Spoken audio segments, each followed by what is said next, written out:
cầm tiền độ xe không tiếc, nhất quyết không độ cho nàng. Bởi vì khi em đem xin chắc chắn sẽ rời bỏ mình.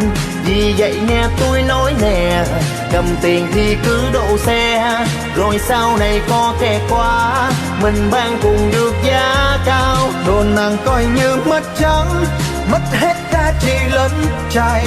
Bởi vì khi em mà đi, lúc đó chỉ còn thở dài. Tiền thì cũng có ấy mà, thà là đi lấy đồ xe còn hơn là đem đi đồ nàng.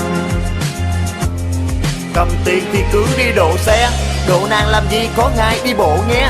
Bài hát viết ra không phải để đá xéo, mà nó đơn giản chỉ là lời nói khéo. Ai trong chúng ta cũng một lần khờ dại, lấy tiền cho gái không được quyền đòi lại. Đơn giản một điều chúng ta là đàn ông, độ xe thì được nhưng độ nàng thì không. Nhiều thằng đam mê xe lắm, nhưng yêu con bồ đua đòi. Vậy là tiền để đổ xe, nó lấy cho bồ nó xài. Giờ ngồi đây than trách trời, trời nào mà trứng rồng bay. Mày ngu thì ông trời thấy, mà ngu thì ông méo thương. Độ một con xe như ý, nhưng trong khi lại không tiền. Còn người mình yêu bỏ đi, có lẽ do mình quá hiền. Bởi vậy nghe tôi nói nè, cầm tiền thì cứ độ xe, còn hơn là đem đi độ nàng. Cầm tiền đồ xe không tiếc, nhất quyết không đồ cho nàng. Bởi vì khi em đẹp xinh, chắc chắn sẽ rời bỏ mình.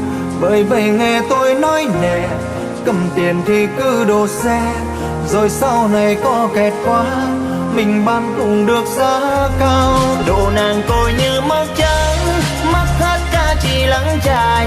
Bởi vì khi em mà đi, lúc đó chỉ còn thở dài. Tiền thì cũng có ấy mà, thà là đi lấy độ xe, còn hơn là đem đi độ nàng. Nhiều thằng đam mê xe lắm, nhưng yêu con bồ đua đòi. Vậy là tiền để đổ xe, nó lấy cho bồ nó xài. Giờ ngồi đây than trách trời, trời nào mà trứng rồng bay. Mày ngu thì ông trời thấy, mà ngu thì ông méo thương. Độ một con xe như ý, nhưng trong ví lại không tiền. Còn người mình yêu bỏ đi, có lẽ do mình quá hiền. Bởi vậy nghe tôi nói nè, cầm tiền thì cứ độ xe, còn hơn là đem đi độ nàng.